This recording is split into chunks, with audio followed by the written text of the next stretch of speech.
love their narrative. They want us to believe that they know all the answers and that what they've told us is true, and humans are only 6,000 years and we all came from fish and monkeys and all this kind of stuff.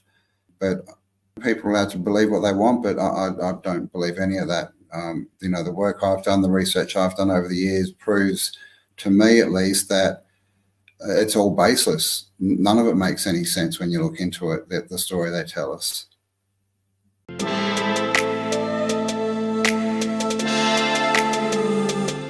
We have returning guests from the Autodidactic YouTube channel, broadcasting live from Europe. Campbell, how's it going, my friend? It's good to see you. Yeah, man. Good. How you doing?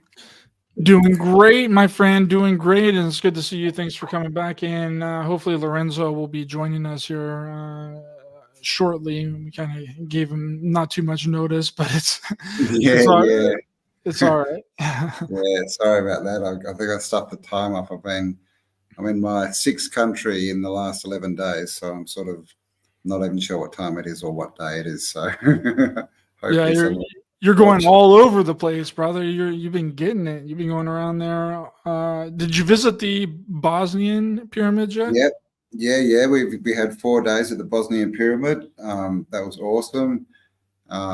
Met Dr. Sam and had a good chat with him, and a few of the other people made some really good connections there. Went in the tunnels and everything. Really, really good. So got a lot of really good footage, which we'll get out soon. Some sort of stuff that I don't think, information that hasn't been put out yet. So it's been a whirlwind, but it's been great. Been to Venice, been to a star fort, been through Croatia, Slovenia, Bosnia, and now I'm in Serbia. So did you see the Palmanova star fort? Yeah, we went to Palmanova. Yeah. That was really cool. What was that like? What did you see there? What was interesting about that? It was more the energy side of it that was interesting. The walls around it are sort of half buried. You can't really see a lot from the ground, so we sort of had a bit of a walk around, but it was really the way it's set out and the energy flow that we were doing. It was pretty interesting. It was a really stormy day, and all these black clouds came over, and me and the people I'm traveling with, the 3 of us went into the center of it's got a big, center hexagon, I think it is. And we sat down and meditated. And when we opened our eyes, there was blue sky above us and this ring, like a perfect ring around us of black cloud, hell. It was really, really strange. We had a blue circle above us. It was really crazy. And so it was just, looking at the way it was all run, and with all the water that, how the water was all sort of part of it, and the energy flow, and obviously the buildings were really cool too. Had lots of old world buildings there, but it's really the energy that we've been noticing. We started in Venice, went to Palmanova, and then ended up in Croatia at a place called Motavun. And when we got there, we realized we'd basically traveled directly up a ley line. And all these weird coincidences and things have been happening to us. So it's been really interesting. Really I think good. You just missed David Dubine. He was just there was he? a little over a month ago or something like that. Yeah, just missed him. Yeah, we did a show on the Palmanova Star Force. What's really interesting, the Bosnian pyramid, because scientists doesn't believe that structure is an actual pyramid. They believe that it's a natural forming mountain, correct? Yeah. I mean, if basically what they've discovered there in the ages and everything will just destroy the narrative that they've put up, especially with pyramids, with them promoting the Egyptian pyramids and everything. They found a leaf that was between 2 of the stones. Basically, the whole pyramid, I've seen the excavations, and it's all covered in man-made stones, the whole thing, really big megalithic blocks that are like a geopolymer. And they found a leaf between two of the layers, and they got that carbon dated, and it came out at like 29,000 years. So obviously that blows the lid off the whole story, right? Of history, of evolution, of civilizations and everything. So they're doing their best to suppress it. But Dr. Sam Osmanovich, who's basically the guy who first discovered it as a pyramid, and he's running most of the research there, and putting his whole career on the line and everything. He's doing an amazing job. He's like created a park there, and he's they've excavated, I think, 300 meters of tunnels, which we went and meditated in them, which was interesting. Like we went in at like 11 in the morning and sat down, and they've got like little meditation places, and we sat down and meditated, and the people I was with, they got up to move, and apparently they said, we're going, just to let you know, and I didn't respond, so they sort of yelled it a bit louder and nothing, so they just left me. And then when I came out, we checked the time, and it was like 6 o'clock at night, and I thought I was in there for like maybe an hour. So it's a pretty strange place, but you can definitely feel the energy there. There's water running through it. They're definite man-made caves.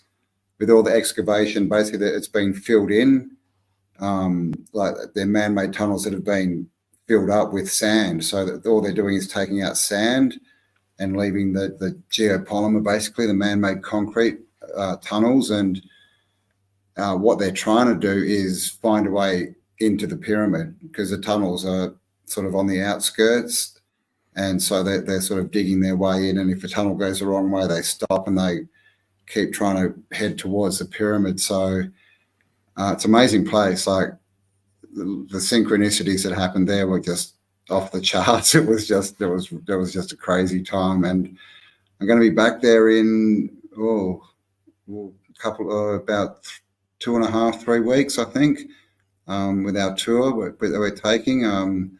We're taking 33 people around to a couple of different pyramids, and at the moment I'm in Serbia, and I'm at a pyramid called the Ertan Pyramid, and it's a three-sided pyramid, and it's basically a terraformed mountain. It's like 2.5 kilometers tall, and they've done all the readings at Bosnia for orgone energy and negative ions and all these other different bits and pieces, and they've done it here as well at this pyramid. And it seems it's aligned north. It's got all the right angles and everything, and it's looking like it might be older. So and again, the whole community around here is just it's just, yeah, you can feel it in the air. It's been a really interesting journey so far. Well, I mean, there's pyramids all over the world that really no one talks about. You got pyramids in Spain, you got them in Greece, Sudan, Peru, Brazil, Bolivia, Guatemala, Indonesia, Tahiti, I believe, Somalia, Italy, Turkey, Mexico, and I think that there's even ones in Japan too, right? And I'm not sure about Japan. I went to a talk that Dr. Sam Osmanovich did, and he sort of named all the countries. We were going to leave early, and he sort of saw me and had a chat and told me I had to come and listen to his speech and all this stuff. So that's been good. I've made some good connections there. But yeah, they're everywhere, right? It's like star forts, right? They're everywhere. They sort of tell us there's one or two, and then we find more, and they kind of try and push it all under the rug. But we know the deal. Like, history's not our story, right? It's his story. Yeah, so there's pyramids everywhere, and more are being discovered and sort of studied, every year. So it's exciting times. Yeah, and you have I believe there's more pyramids in Mexico than there is in Egypt. And I'm pretty sure that Mexico has more in China. The largest one in the world, right? In Mexico? Well, maybe in the books, the Bosnian pyramids, 350 meters, I think, tall. So it's bigger than any other discovered, written about pyramid.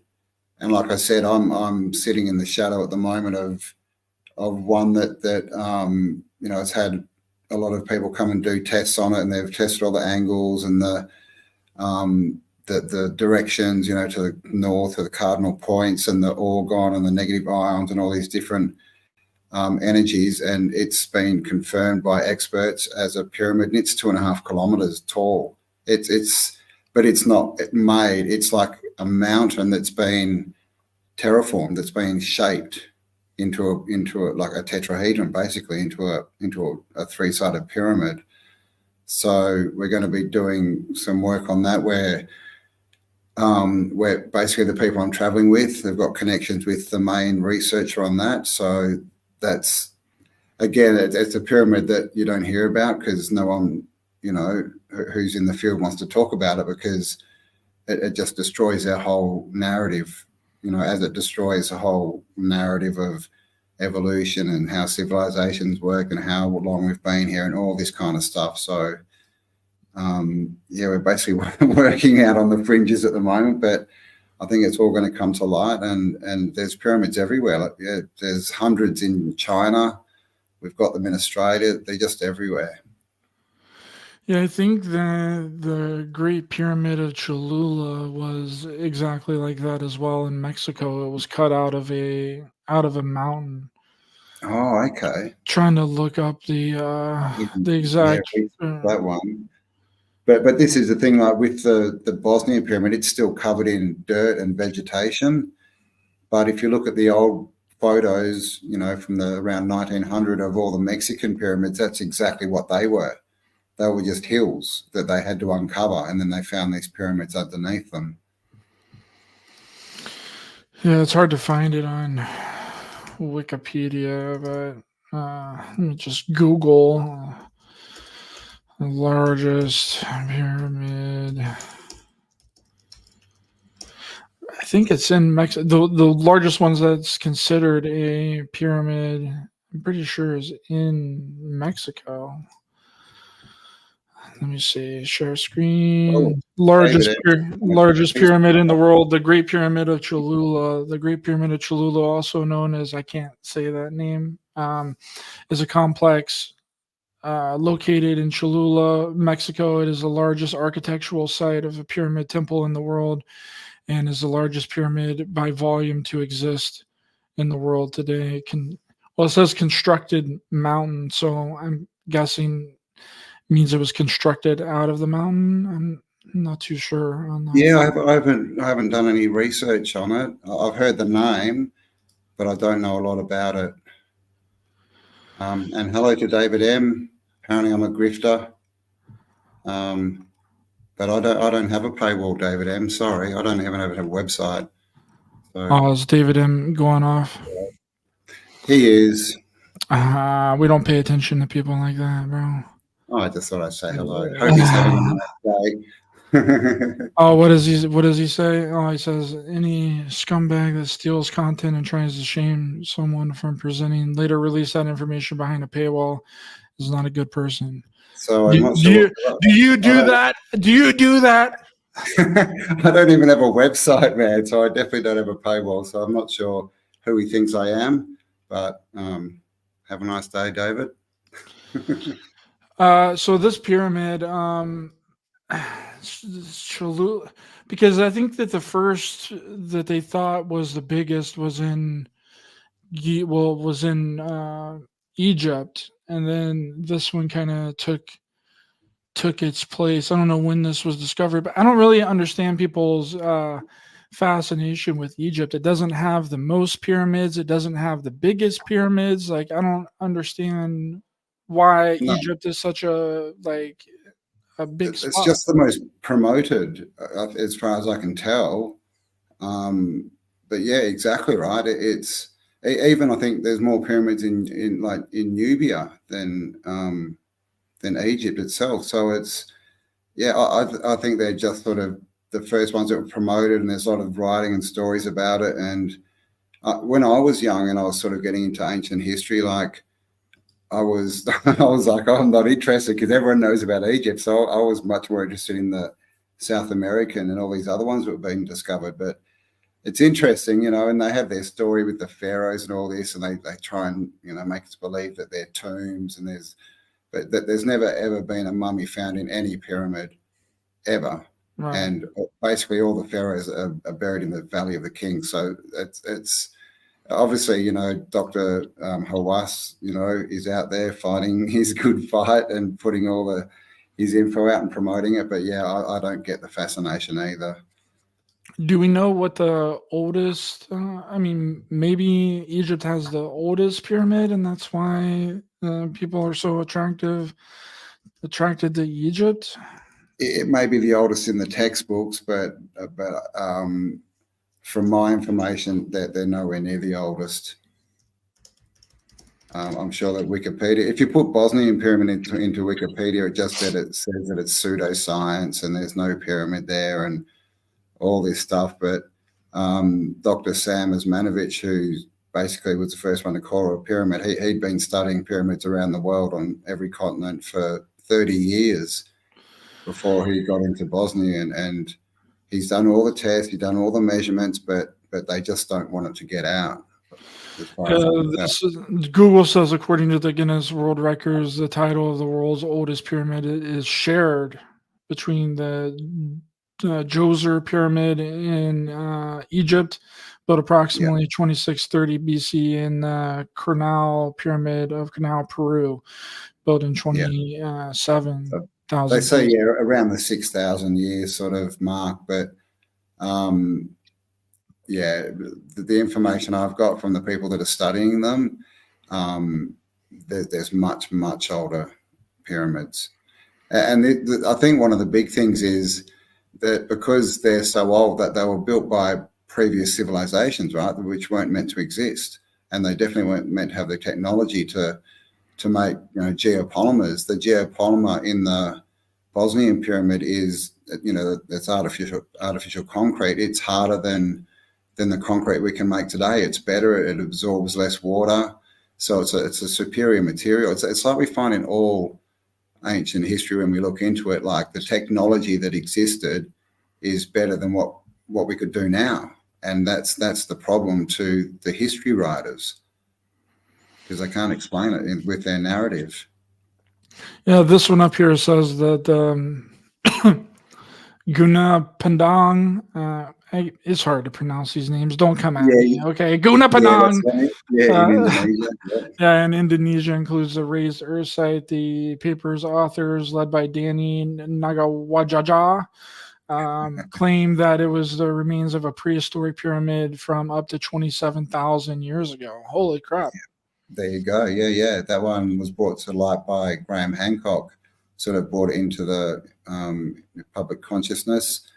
And so there's these, anomalies, right? But it's funny, right? You have one anomaly and it's not, once you have, even an anomaly is not really an anomaly, because if it exists and it was built, then they just call it an anomaly. So we forget about it. But I mean, with a 27,000-year-old pyramid, it's like, well, who built it? How did they build it? What was going on? But they try and sweep it under the rug. But there's anomalies everywhere. That's what studying history shows you, is that the story just does not make sense. As soon as you start to look into it, the whole narrative falls apart. Yeah, I mean, Black Sheep Researcher brings up something important here. We don't really know the dates, as carbon dating isn't accurate. Yeah. I would agree with that. Yep, definitely. And he also brings up going off the probabilities, the oldest pyramid is probably submerged, and I think that is true. There's a submerged pyramid off the coast of, where is it? China, Japan, or something like that. Japan. Yes, that's the one. What's it called? Forgotten the name at the moment. It'll come to me. But yeah, there's definitely one off the coast of Japan. And we get stories of them in off the coast of the Americas and other places, but they just haven't been, looked into. But the one off Japan, I almost had the name. Again, the academics don't class it as they won't say that it's a pyramid. They actually try to say that it was a natural formation. Yeah, that's it, Yonaguni. Yeah. Yeah, Yonaguni. Yeah, this one here. Yeah. I don't know if that's a real photo or not. That kind of looks like a fake photo. That big one's a real photo, no. Which ones are real and which ones are AI generated photos? I know, right? Bloody AI. That's And AI is not good. It's just going to muddy the waters even more. Yeah, I don't know which one of these are real. Let's look at Yonaguni Monument. Okay, well, this would be a real picture, but it doesn't give you the actual full scope of the pyramid. Yeah, it looks like it's sort of like a ziggurat or a step pyramid type construction, but it definitely has the shape of a pyramid, and if not, it's definitely a very old human-made construction, temple type thing. But again, the mainstream won't acknowledge it. But the story, I haven't looked into it recently, but they used to just say it was formed naturally, right? So yeah, this is pseudo archaeological claims of artificial structures. I mean, I don't understand how they think that this is naturally forming. I mean, these are steps. Yeah. Oh, exactly. Exactly. What? Well, it's like Bosnia. I went and saw the excavations. We got taken up by the guy, basically the head guy under Dr. Sam, and he showed us there's at least 3 different layers of man-made plates, almost like they tell us was on the Great Pyramid in Egypt, how it used to be covered in, finishing stone, basically. But there's at least 3 layers. They're all massive megalithic blocks that have been hauled somehow halfway, up this mountain or hill or whatever, and or whatever's under there. They don't actually know, they don't know what's under there yet. They're trying to get in through the tunnels into the main structure still. But they've definitely done all the readings. It's got a beam 4.5 meters wide, 28 hertz of orgone that shoots out the top of it. So they've got all the scientific data. They've done all the measurements and everything. So there's definitely something going on there, and in a lot of other places. Yeah, and the way that they just throw off people of even dating the Yonaguni site is saying that it's just a natural forming structure, because then what would be the reason to date it if it's just a natural formation, right? Yeah, well, exactly. So it stops people from going out there, but it also stops any funding. All these all these archaeologists, they have jobs, right? They need to get funding to go and do research and to do excavations and things. And that's the main thing that happens, is that the people funding it all, that they refuse to give any money, so no research gets done. Which is, take from that what you will. Did you listen to the Graham Hancock debate on Joe Rogan? I've seen bits and pieces of it. I haven't watched the whole thing, to tell you the truth. Yeah, it's definitely interesting. Interesting debate from seeing this side of the academic archaeologist, and then seeing Graham Hancock's side is definitely really interesting. Now, when it comes to, did you take a lot of pictures of the Bosnian, the supposed Bosnian pyramid, right? Did you take any pictures of that? I have. I don't know how good they are. Let me have a look what I got here.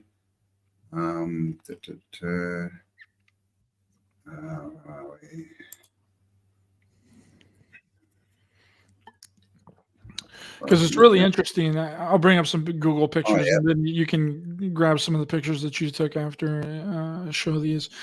I mean, it's really, I don't know how. I mean, of course, these are just pictures of it. I wasn't actually there. I've never been to the site, so I couldn't tell you if I believe that it was man-made or if it was a natural forming structure. But when you look at just the pictures of it, doesn't look like a natural forming structure. I don't know how these pictures get these. I don't know how a natural forming structure would get these ridges, these defined ridges. I mean, I don't think there's anything. There's no other. Is there any other examples of anything in nature that forms like this with these ridges? Not that I know of, but definitely not with the orientation. It's orientated. What is it? I think it's 0.00012 seconds basically off true north. And obviously everything, you know, all the other cardinal points are very, so it's more exact than the you know, Khufu or Cheops pyramid in Giza. And also the slopes on the side are always around sort of 33 degrees.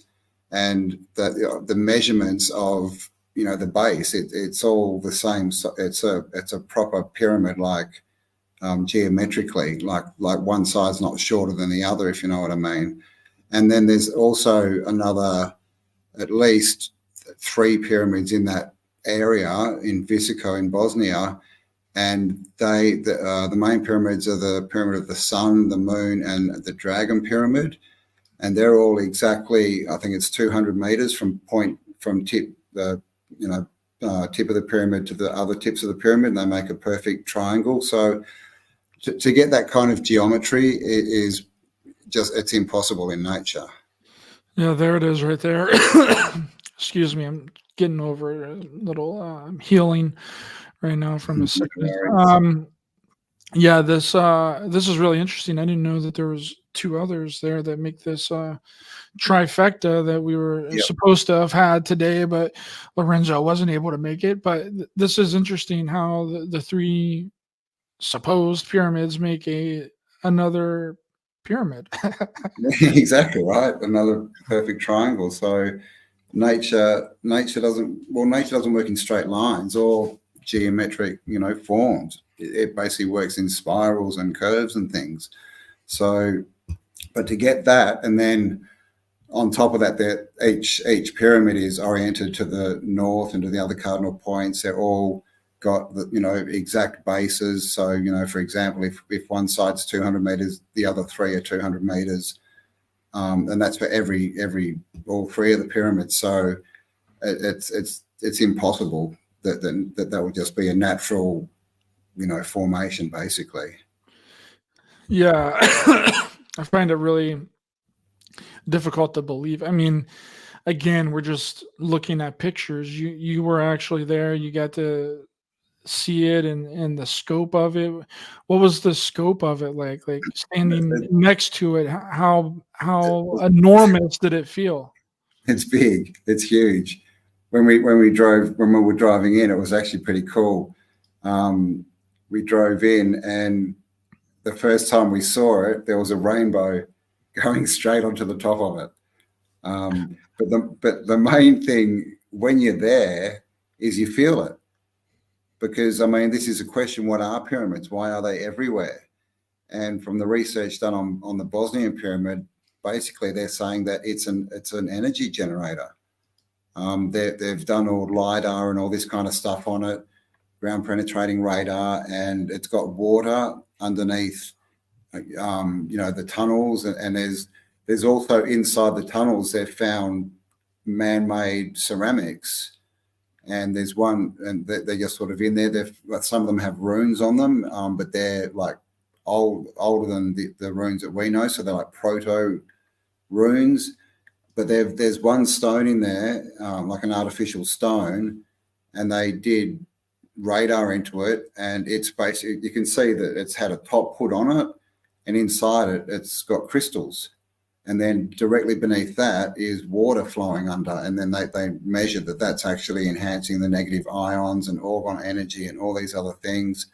And there's also an iron plate way down in the ground, a huge one, and it's got water running over it, and it's creating this energy flow that goes up, and so it's a machine as far as we can tell. That's creating energy, and like I said, it's got a 4.5 meter beam shooting out the top of 28 hertz. So, and it's all been measured. So yeah, it's pretty amazing. And when you're there, you can feel the energy, like you feel it. And people have had healings, like people, you know, with respiratory problems, asthma and stuff.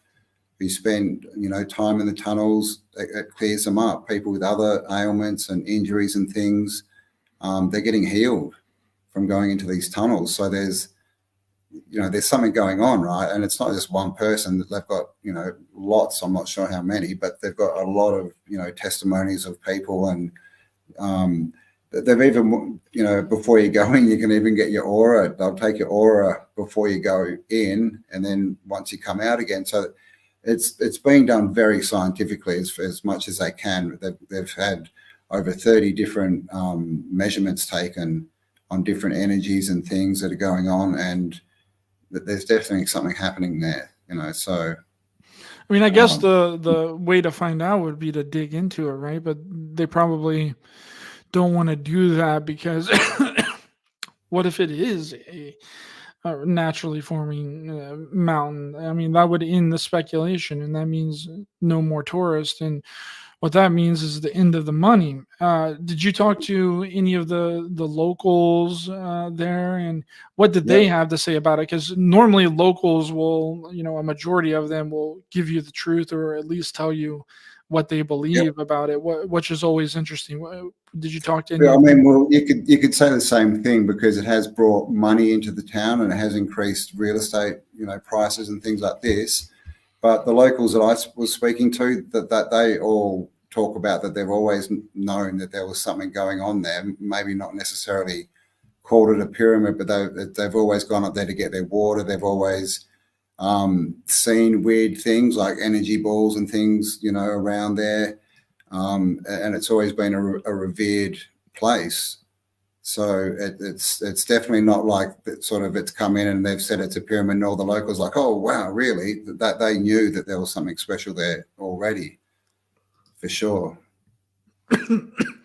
That's interesting, because normally from the locals you'll get to the bottom of the truth, because if it's a big tourist attraction place, like normally the locals are get kind of tired of the tourism of the place, and they're not shy to tell you exactly what they think and what they believe, right? So if they're also saying that there's something strange and weird about it, it's not always confirming the preconceived notions of that site. It's more than likely they're telling you what they actually believe, or closer to the truth than what you would get from going to a museum, or getting a tour of the site or whatever. So normally whenever I go to different places that has any kind of historical value, I try and talk to the locals to see what they think of it, because you get a better understanding of what's going on there. For sure. Yeah, we talked to lots of the locals. We met lots of them, went out and had dinner with them and stuff. And basically, like as far as I can remember, one of the guys, we went out to his restaurant. He was easily in his 70s, and ever since he was a boy, that there was something strange about this mountain. And like I said, they've always witnessed strange things, energy balls, I guess you would call them, orbs and things coming out the side of it, all these different things. So it's always been known as a strange or an interesting, sort of place. And it's also, that's where they went and got their water, because it was always the best water. So yeah. Does the water come from the bottom of the? There's water streams that just come out the side, and that's not necessarily the water that's underneath the pyramid, but just like I said, you can feel the energy when you go there, and it's I guess just structured water, better water. They're very into their water over here, like the water, even just the water out of the tap over here is just incredible, compared to what we're used to in the West. But when you get this water, from energetic points, it's even better. And it was always known as healing and all this kind of stuff. So, I've only been there, we're only there for 4 days, but we made a lot of connections and, talked to lots of people, and I'll be back there in 3 weeks to do it again. And probably after that, we'll be hanging around for another week or so. So, but like I said, we've got a lot of footage. It just hasn't been released yet because we haven't had time to do any editing or anything. But from my point of view, there's definitely something going on there, and it's just because you can feel it. It's like you said, like I haven't been present at any of the readings that they've done. So, it could all be made up, who knows, right? But you definitely feel it there. It's a whole different vibe, a different energy. Everyone in that place is just different. And there's also lots of dogs around in this part of the world, in the Balkans, and even the dogs are calmer up there. It's just got this calming energy. Like I said, I went and meditated. I thought I was in there for an hour. I must have been in there for like 5 hours or something. I was just gone. So if you ask me my opinion, it's definitely, there's something going on. There's a lot of good energy being created there for whatever reason. And as far as I've been told, they've done over 30 scientific readings on things like negative ions, orgone energy, and they're all basically coming out saying there's definitely something happening there. And even with the LiDAR, the tunnels, like I said, they found an iron plate way underneath it. So it looks like a constructed machine to me, just very different to what we call technology.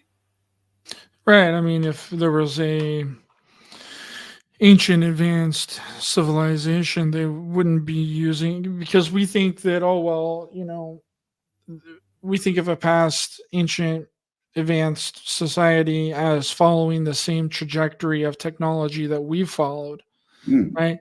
And that's not the case. I mean, if there was an ancient advanced technology, it would be almost indistinguishable difference to our technology. Yeah. Well, we see through the eyes of our society, right? We can only see through what we know, and we see technology as computers and phones and circuits and all this kind of stuff. But yeah, that's clearly not what previous civilizations were doing. And I mean, you can work that out from looking at really any ancient or alternative history. You can see that they were using a different kind of technology. They were focused on different things, right? Their focus wasn't on getting an iPhone in everyone's hand, right? It was on different type of technology. And then how would we know how to operate that old technology, right? We wouldn't be able to, just like someone wouldn't be able to. It goes back to my thing that I keep trying to, talk about, because I think it's the most interesting. If we were to fast forward 100 years into the future, people are going to be like, what is this technology that we're using right now? They're not going to be able to, it's not going to compute with them, because it's always changing and like always evolving.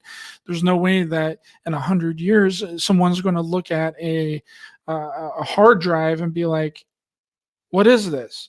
So it's the same with anything that may have been advanced in previous civilizations as well. We would look at that now and be like, what is this? When it might be an actual complete like data set. It might have like all kinds of information encoded into whatever that is, but we don't know how to access that information because we're not using the same technology.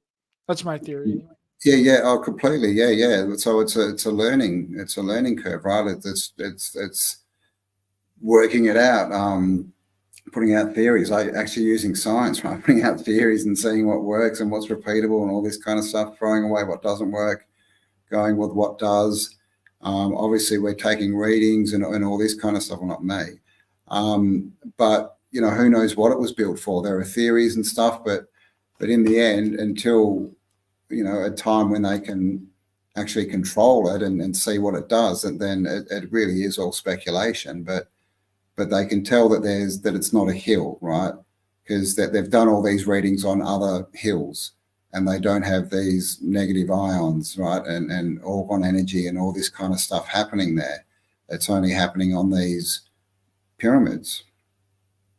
Do we know what the base of, because you mentioned earlier that it's possibly covered in some sort of man-made structure. Do we know what those stones or those rocks that this might be covered in, what those are made out of? Is it sandstone? Is it, quartz? No, it's a man-made geopolymer, man-made concrete.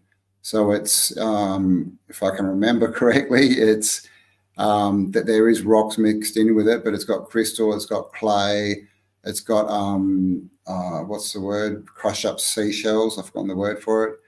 But basically, they've had it analysed. They've taken, because when you see the stones, the pyramid side that they've uncovered, obviously what happened after the war is a lot of, because there was a war here in all of the Balkans region and Bosnia. We all know about the Bosnian War. And so the villages were going up there, excuse me, and breaking up these megalithic rocks and taking them back to use for housing and stuff and for building things. So there's, that they just got a little bit of it and got it analysed, and it's definitely it's not a natural material. It's a man-made or a something-made material. That's really interesting, because we know that there's some stones like limestone and sandstone that like has like a conductive, like kind of holds energy into it, and Yeah. maybe this, if it is indeed a man-made structure, then maybe it's has one of these types of stones in it that holds that energy in it. I don't know. It could be. I haven't heard any talk about the stone itself being part of that, but I mean, you would guess that it would be, right? If it was an energy type producing machine, then yeah, and it has definitely got crystals in it. But as far as the story I got, it was the water running underneath, and these man-made stones like on top of them, and they had crystals set in them, and what they think is the tunnels are working like some kind of like a circuit, basically. That's like almost, in our terms, it's like the circuitry for it that's connecting things. But again, all these tunnels, they've been filled, and it's actually written like they've found runes or proto runes, and they've sent them around to different linguists and stuff, and got a couple of deciphering, is that the word, decipherings back, and that, so they do have a bit of a story. I can't remember exactly what it says, but it's something like the gate is closing. We don't have time. We need to block this up and wait until the gate opens again, is what's written on one of these man-made stones. And inside it, like I said, they've done penetrating radar, and it's got crystals that have been set inside it and covered over in there. And there's lots of these. You see them as you walk through the tunnel. When they uncover them, they just leave them where they are. And so it's a very interesting site. There's a lot going on there. It's a Stargate, Campbell. That's the transportation to the stars, bro. The gate is closed. It's an interesting message that they got from it, and it was more than one linguist came up with the same message or the same meaning to the runes. So, but they've apparently, with runes you can read them like horizontally, vertically, and diagonally, depending on where they're written or whatever. But so there's only this one actually only had one line on it, and the other ones they've found a sort of different rune, so they're not sure exactly how to read them and what order they go in.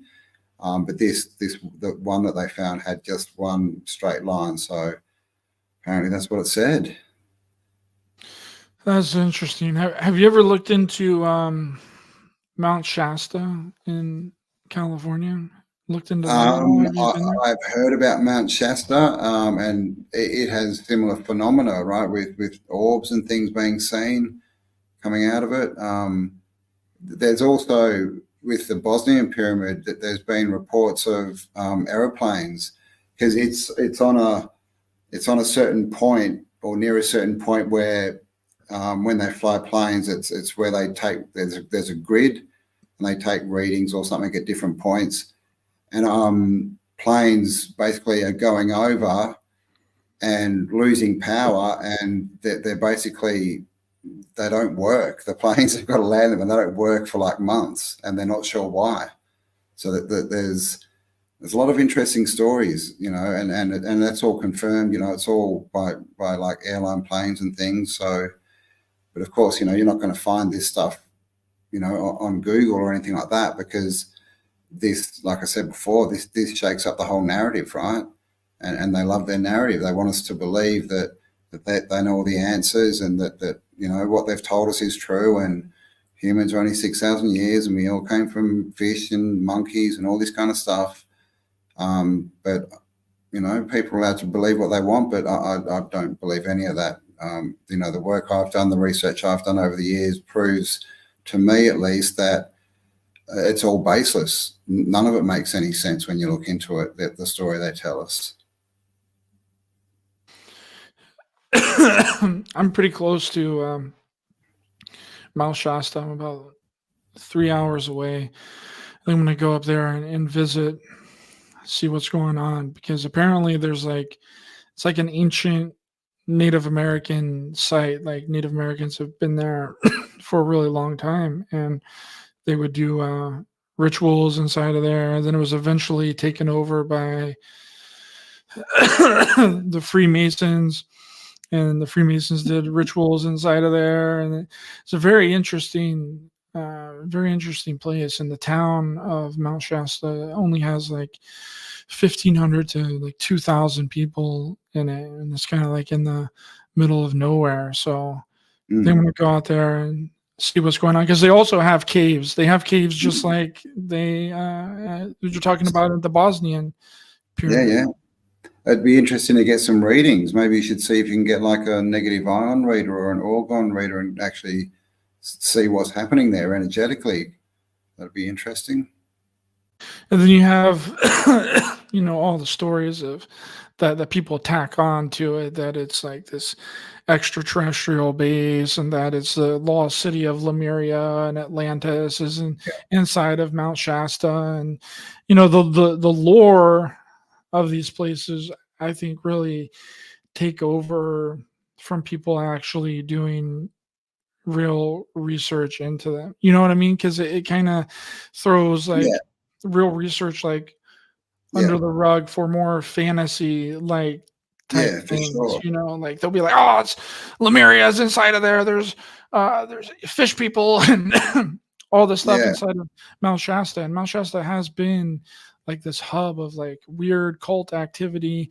There's a cult that started out of Mount Shasta called the Cult of I Am, started in the early 30s, that really brought this Saint Germain and all these ascended masters into popularity into the 50s, and then you also have the Love is One cult that went out there and stayed at Mount Shasta, and then she ended up dying out there, and then they took her body all the way back to Crestone, Colorado, and kept her body wrapped in this weird shrine, and all kinds of weird stuff has happened at Mount Shasta. But I was still I'm planning on going in the next couple of months up there to check it out and see what's going on, because I think it's important, just for the ancient, the ancient history of it, and the Native American history of Mount Shasta, I think, is really interesting. And people argue, they're like, oh, well, seeing that this site is an ancient or lost,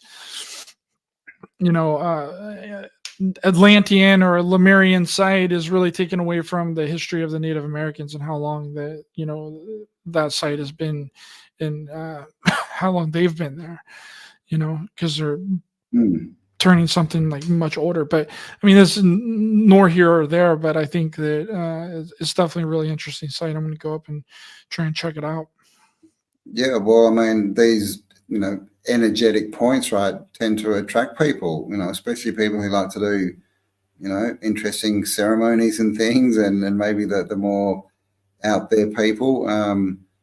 But yeah, at the pyramid I'm near now, the Erton pyramid and the Bosnian, there's definitely many reports going back many, many years through all the locals and that of orbs of energy being seen. And of course that can, easily be related to UFOs, and a lot of, that there's actually a guy up the road who's got big signs painted and UFOs everywhere, and it's all UFOs, and that's just what that they see these orbs, and so they're like, oh well, they're UFOs, but we don't know what they could just be plasma balls, right? They could be generated by these pyramids. So I think more research is done. It is needed to be done, but people are always going to jump to conclusions, right, and think it's this and that. But I think the main point is that it proves that there's something happening, right? There's something different about these places.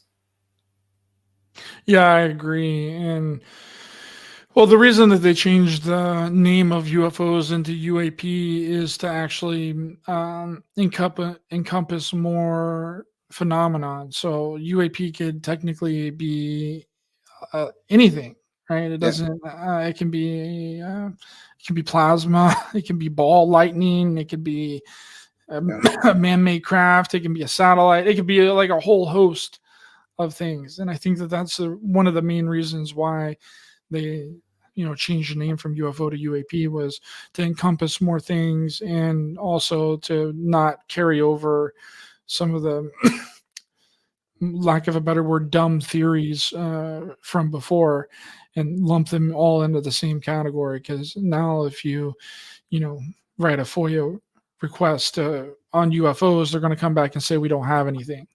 They're going to be like, there is nothing on UFOs. You got to put UAP now, and then they'll send you the information on UAP. So there's multiple reasons why they changed the name. Yeah, for sure. And yeah, the whole UFO thing, tends to get out of hand. Again, it sort of tends to attract people that, are at least considered different. Are they right or are they wrong? I don't know. What's a UFO or a UFO? I don't know, but I suspect that it's not just one thing. Like you said, we could, plasma, which is very close to, ball lightning, and there's different phenomena. But again, that they all seem to happen from, specific points. And these points also seem to be, ceremonial or ritual or sacred areas to the native population. So there's definitely stuff going on that we don't know, right? Someone might know, but we don't at the moment know what any of this stuff is. So it's just really, more research is needed, and by proper, people who know how to research, right, who are using proper, science, right, rather than sort of coming to conclusions and saying it's all aliens or it's all Atlantis or whatever. Because the thing is, we don't know. I think the one thing that we do know is that history is incorrect.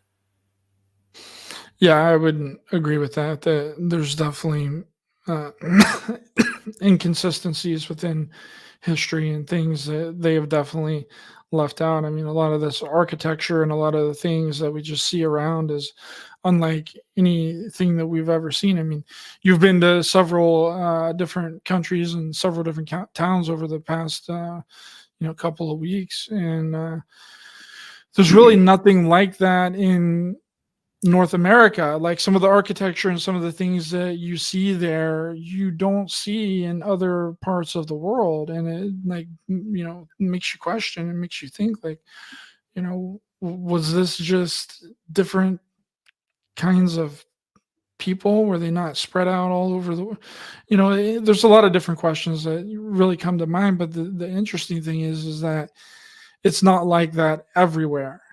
And you would think that if this was like a global civilization, then there you would find correlating things to like that everywhere, but you really don't. It's kind of like in the specific locations around the world. And then I think that brings in a lot of other questions. But what's some of the architecture and some of the um, the sighting on the walls and these statues and the stuff, what has that been like to see that in person?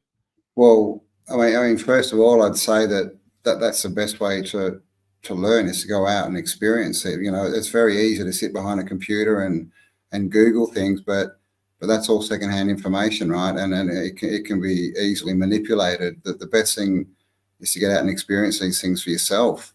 Venice was just crazy over the top with its buildings, but saying that, so many of the symbols that the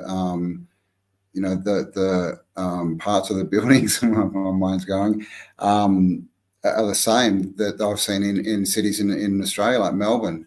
Like some of these buildings you could plop in Melbourne and they wouldn't look out of place at all. Star forts, obviously, I've done a lot of research on star forts. We're told they're all from Europe. They're all over America. They're in Africa, Asia, even Australia. Pyramids, well, as we talked before, they're everywhere. So to me, what it looks like is that there was civilizations that were at least communicating with each other.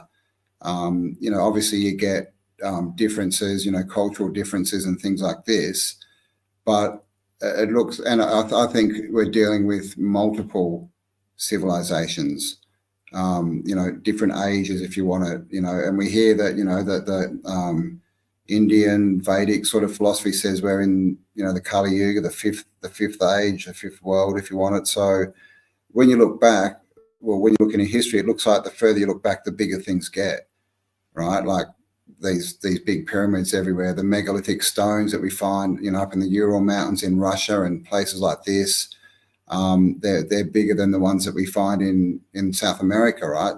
Which are then bigger than obviously the building materials that were used, to build all these, huge government buildings and sanitariums or mental institutions and all this other stuff. So I think we're dealing with multiple civilizations that have basically been building on top of each other. That's what it looks like from me. But I definitely find, similar markers everywhere I've been. I was in America. I flew into Venice from America, but I was also there in October last year. Went to some star forts, went to some old world, what I would call old world, or a lot of people call Tartarian type cities, and it's the same stuff that I'm seeing here in Europe, and the same stuff that I saw in Australia. So I definitely think that there was, communication. I mean, even with the symbology, there's a lot of, swastika is a perfect one, right? That's all over the world. So my conclusion is history it's false. Whether that means it's been falsified or just radically misinterpreted, I don't know. But definitely at this point, archaeologists that find anomalies either are not allowed to study them, or if they go ahead and study them, they're blackballed. Like Dr. Sam, again, from the Bosnian pyramid. He was studying pyramids for 30 years. He was the world's leading expert on them. Now, because he's gone out, and said that the Bosnians are a pyramid, and he started research, basically everyone, all the societies and all this kind of stuff for history won't talk to him. He's being blackballed. So it's very interesting, right? That you're not even allowed to look into this stuff. You're not allowed to research it, where you would think that the history societies would be the ones that would be throwing money to discover what is the truth, but they seem to be doing the exact opposite and trying to not let people discover it and hide it and keep it, kept hidden. Yeah, I didn't really mean so much as in like the star forts, but as in like the structure of the buildings. What they're made from? Well, how they're made, the artistic value, the way that they're, the flourishing thing, like the statues that are in on the buildings and stuff like you don't see that in the United States, and really too much in Mexico. You don't really see that in Canada. So it's like, it's strange that we have like these, architectural, modern day wonders in these other parts of the world, but really none in the United States, as far as like the buildings that we have right now. Maybe that could be the cause of people coming in, tearing down the buildings, and then putting up. Yeah, I was going to say, if you look into the world's fairs, they're very much what we see here in Venice. Like there's statues everywhere, same iconography. We've been seeing griffins everywhere, and I'm in the former Yugoslavia, and we're told griffins and things like that are more sort of Egypt. There's sphinxes everywhere, eagles, the same kind of nature-based, art. A lot of the top of the pyramids, sort of look palm tree, and there's a lot of things that look like vines and nature-based. I've seen that everywhere. So from what I've sort of researched and what I've seen, I see a lot of similarities. But like, you know, a lot of this stuff's been destroyed as well.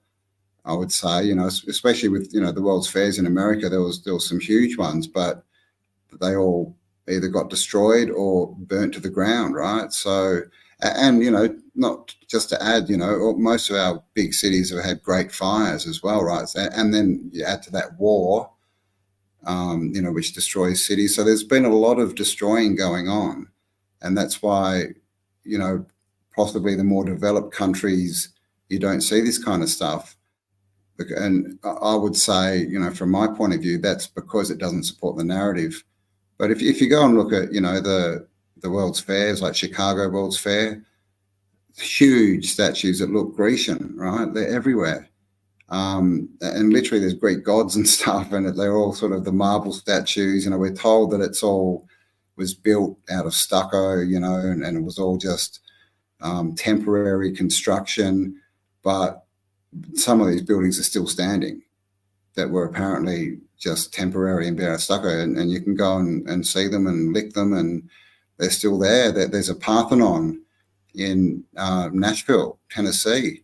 It's the exact same size and dimensions as the Parthenon in Greece. So there's a lot of history has, from my point of view, has been purposely destroyed to you know, to continue their story of what history is and where we came from and who we are and where we are and all this kind of stuff. I guess, like, yeah, and I understand that. I just think that the United States is ugly, right? Like, there's no really amazing architecture here. Like, there's not. Now, whether that was, you know, destroyed and then rebuilt. I mean, we know that, you know, America loves to, you know, build a building and then 5 years tear it down and then replace it with something else. I mean, that's what we've been doing for a really, really long time. I mean, that's evident. Like, you can see a building being built and in 10 years they're tearing the same thing down. And they also love destroying historical buildings as well for some reason, which makes zero sense. But it makes zero sense. But it's just interesting that there's not really any of that really beautiful. I think you have some pictures if you would like to share of some of the architecture from your where you've been in the past couple of weeks, and people can really get what I'm you know, trying to say is that, you know, America doesn't have this beautiful type of inspiring architecture like these. I mean, even if you look at like Russia's like beautiful, and well, of course, in some parts and some other parts, it's just like kind of like everywhere. There's always rough parts, and then there's always really nice and beautiful parts. But when you look at like a lot of these other countries, like they just have this all-inspiring architecture. Their buildings are built differently. It's not the square type of weird stuff. I mean, I just flew a couple of months ago from Colorado, and I'm like looking out of the airplane, and I'm like, wow, the layout of all this looks so ugly from the sky, right? It's all in squares. Like everything's like laid out like in a grid of squares.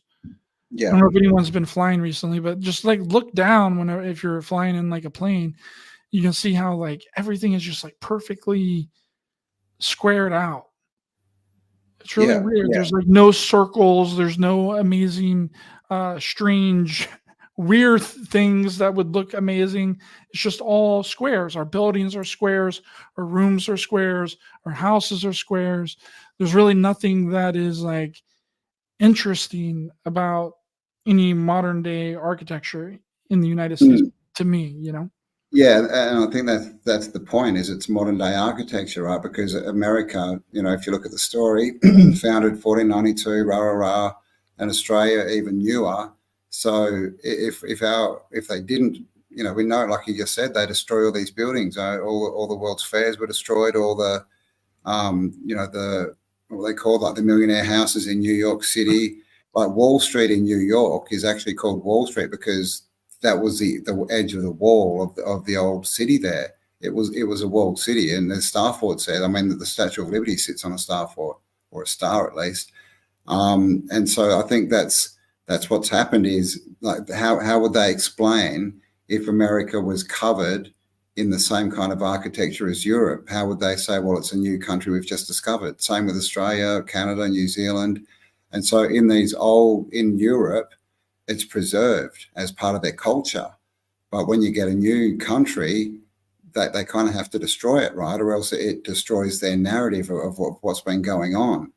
And we see this all the time. Like you said, the story tells us they build these, amazing old building, or architectural buildings, and then they knock them over in 20 years and replace them with a car park. Like, and brutalism is, that's literally what the style of architecture today is called. It's called brutalism because it's brutal to the eyes. But I'll bring up, I've got some photos of, where are we? Of Venice. I've got lots of, I haven't sort of sorted them all, but I'll do my best here. Yeah, sure. I mean, that makes a lot of sense if they were trying to make it seem like this part of the world had just been discovered. In order to reinforce that narrative for everyone was to destroy any old pre-existing buildings. I mean, that's immediately what you would do, because then how do you explain how a lot of these things are here? Okay, here we go. Exactly. So this is Venice. Like I said, these aren't organized in any particular fashion, but a lot of what you do see is some very large buildings. That there's clock towers everywhere throughout Europe, by the way. They're everywhere. You just see them in the countryside. Every town or village has got one, and chapels. But you see, buildings like this, and see, this is like a 1-story, maybe a 2-story building, but look next to it. This is a 3-story building. So, I mean, look at the size difference just in that compared to that. So you see that a lot, and we see that as well in cities. I've seen it in Australian cities, in Melbourne, in Perth, and Sydney. I've seen it in America, where they have these big, what are generally government buildings now next to these smaller ones, which is an interesting thing to me. This is just across the water from the main square. I'll try and get to the main square, but this is basically Venice. It's just pretty crazy. But another thing is, obviously, Venice is built on canals. There's canals everywhere. Back here, you can see all these domes, all this, there's spires and things, antennas, whatever you want to call them. But my friend Kelly is at the moment in Amsterdam, and she sent me a video today of her going down a canal in a canal boat, and with the houses lining the water that looked like Venice. It could have been Venice. So this is another thing. They tell us that Venice is the only city on canals, but it's not. I've got some photos too of another place. What's it called? Revenge, I think, and it's got houses in the sea that do what Venice does. They go straight down into the sea. So it's interesting when you get out and have a look at what's actually out there, and you discover that the narrative they're giving us is, again, it just doesn't make sense. Here's a lot of the iconography, got statues everywhere. Yeah, so you don't see anything like this in the United States anywhere. Not anymore. No, I wouldn't think so.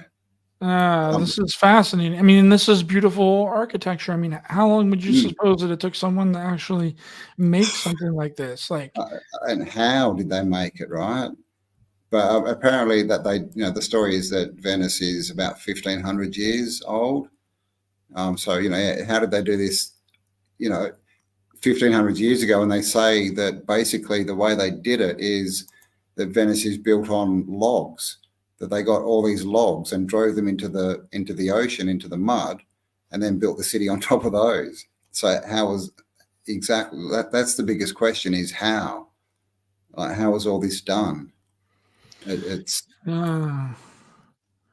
And then like what is that based on? Like how, because nowadays we have like an incentive to like build things, which is on like the monetary system and like monetary value. I mean, were these artists and these architects and these people, what was driving them to build these type of structures? I mean, Mm, it couldn't just be regular money. I mean, it seems like it's made out of like love and wanting to build something yeah. that's going to be lasting and build something gigantic that everyone is going to admire and it be, beautiful and something that people can look at for ages and ages to come. We don't really have that type of incentive to do that anymore. No, exactly. Like I said, it's all based on money now. Like this kind of stuff you couldn't have done based on money. I mean, this symbol here, you see this symbol everywhere. This shape, you see in all the cathedrals and churches, right? Everywhere. An interesting thing, the top of these pillars here, where they've got these statues or carvings, every one of them is different. It's like it's a story, but we didn't have time to sort of go through all of them. But it's just crazy. I mean, this church here was just ridiculous. It had different colored marble all over it. Everything was ornate, sculpted. Statues on the top, bell towers. I mean, it's when you see this stuff in real life, like because this stuff is huge as well. Like you can probably see the size of the people, right? This is the first story here, so it's 2.5 times a person tall. Towers everywhere, and even the lights, the street lights, right? But they all seem to have this nature kind of leafy, viney kind of theme to them. We've got lion heads here, and then with different heads in between them, all these symbols. So everything is just completely covered. Um, Do you but think that's that this was like maybe like a creativity issue? What do you think that? Yeah, zoom in on the. Do you think that those are like clovers, or do you think that that's like in, because they kind of look like clovers, but it's also in the same kind of shape as like the yeah. Iron Cross would be in as well. It's like a yeah, a cross. I'm not sure. I mean, it could. There's so many things that it could be, right? It's hard to sort of speculate. It could be astronomical. It could be something to do with spiritual beliefs, or something as simple as a lucky four-leaf clover, right? But Mm. this is why I think more research is needed rather than sort of saying that, oh well, this is a whatever, because once you choose, or give something a right or wrong label, then you can't research it anymore, right? If this is a four-leaf clover, then that's what it is, and it can never be anything else. So research stops. So I think that's one of the things that we need to sort of avoid is definites, because we just don't know. What it looks like though is a lot of nature-based stuff, right? These look like flowers, like I said before, that the stuff that looks like vines and leaves. We've got a statue up here of a dude with what we're told is a halo on his head, but apparently he's a holy man with a spear and he's ready for war and standing on an alligator. So I got no idea. That's why I'm just researching, right, enjoying it, and trying not to label things and saying that I know what this thing is or what this thing isn't. But I mean, I think it's highly possible that some of this stuff is just like weird stuff. Like, let's just do the weirdest architectural type of thing that we could possibly do. Let's have a guy with a halo standing on top of an alligator, standing on top of a pillar. I think that would be badass. Let's do it. I mean, that's probably what I would do. Like, yeah, let's put a lion with the face of a human beside another man with a staff, with two other people on the other side of it. Yeah, I think some of it's got to be that, right? Like they're just, let's just make the wild, like creativity, right? Let's just make the wildest thing that we can possibly make. who knows, right? Who knows? I mean, this is a griffin. He's got his hand on the book. In a lot of cultures and belief systems, lions are the wisdom keepers, which a lot of people say is what this symbolizes. But this isn't a lion. This is a winged lion, right? This is a griffin. So again, it's something different. A lot of the statues look like the Greek gods that we're told about. Of course, angels everywhere. So there's definitely repeating themes. But I believe that all this is a story. It's telling us something, but we just don't know how to read it. And it was also made by a civilization that came from a completely different perspective than what we come from. And so, why were they doing this? It's hard to know when we're only looking through the lenses of our lives and our society, because clearly that these guys were into something completely different, right? But when you look at it, and especially Venice, where it's basically still all there, they haven't, destroyed any of it. It looks to me like they're telling a story, right? Like this, the story of, their culture, what they believe, and all this kind of stuff is written all over the buildings. And we maybe just need to learn how to decipher it. Because I mean, even these pillars out the front here, right? They're covered. And again, you see the nature kind of. They've got leaves here, different bits and pieces. So tons of ironwork as well, wrought iron, marble. Of course, these days they say it's all just religious. It's all put down to religion, which I don't believe. I think there's a much bigger story there. But I mean, look at these, on top of the domes here. Of course, we see domes everywhere. That's something that you do see, all throughout, every country, right? Every government building has it. But I mean, look, this is on top of a doorway. Like that, you can see the top of the door just there. It's incredible. It's like when you're there looking at it, it's beyond words, right? I was just like staring, just like, what is this? Oh my God. It was just absolutely ridiculous. And to think that this was built, right? Apparently built by the hands of man, right? I mean, this is interesting. You can see, like, looks like this was actually sectional. You can see the lines, right? See there? You can see a line there, and there, like it's a section that's been made and then put together. You can see the lines here and here, Oops, went to the wrong picture. So, and we see that also in pillars and columns, that a lot of them look to be sectional. They've been made in different sections. Obviously, lots of gold around. The scales of justice there, or that's what we're told they are. But it's so mind blowing to see this stuff in front of you, and it's also massive. It's huge, but it's just there's so much of it, right? There's another griffin with a book. That just was a repeating theme that we saw everywhere. Obviously, all the domes, the sort of nature type stuff, but what it means, I'm not sure. And the symmetry, right? Look at this. This building was huge.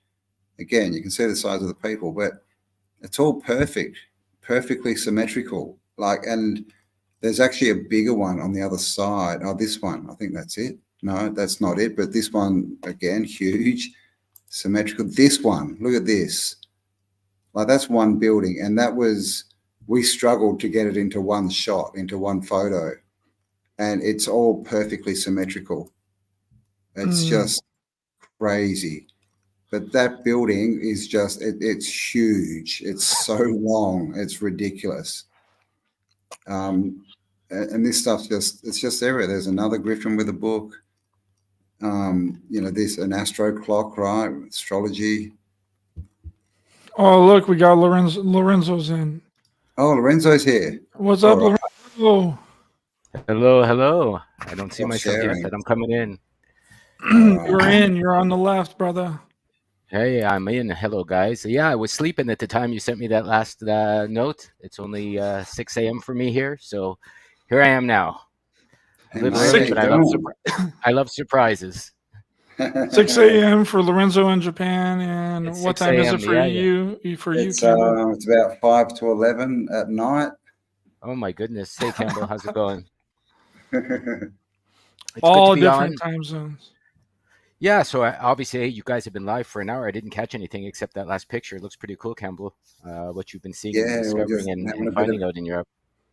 yeah, just that was Venice. We're having a bit of a look at Venice and the different iconography and the features that they use and how do they do it and what's it all about? What does it mean? So, Have you guys discussed that, the iconography and what it means and things like it's interesting that I've been doing some chats recently with Nathaniel Gillis. He's a demonologist, which is cool. we're going to probably take this conversation to a little to the left. And the reason I mention it is he had talked about icons and sigils and logos, obviously what people are putting on themselves, and the old-fashioned way of the so-called fifth dimensional monsters making pictures in metal and putting them in people to change how they want to be controlled or alive or things like that. So I wonder if it has anything to do with the icons that you guys have just What did you mentioned. say? Pictures of metal? Did you say? Well, no, it's like sigils, right? So Yeah, yeah, like yeah, a logo is a picture anyways, yeah, right? yeah. Or like from some of the major corporations. And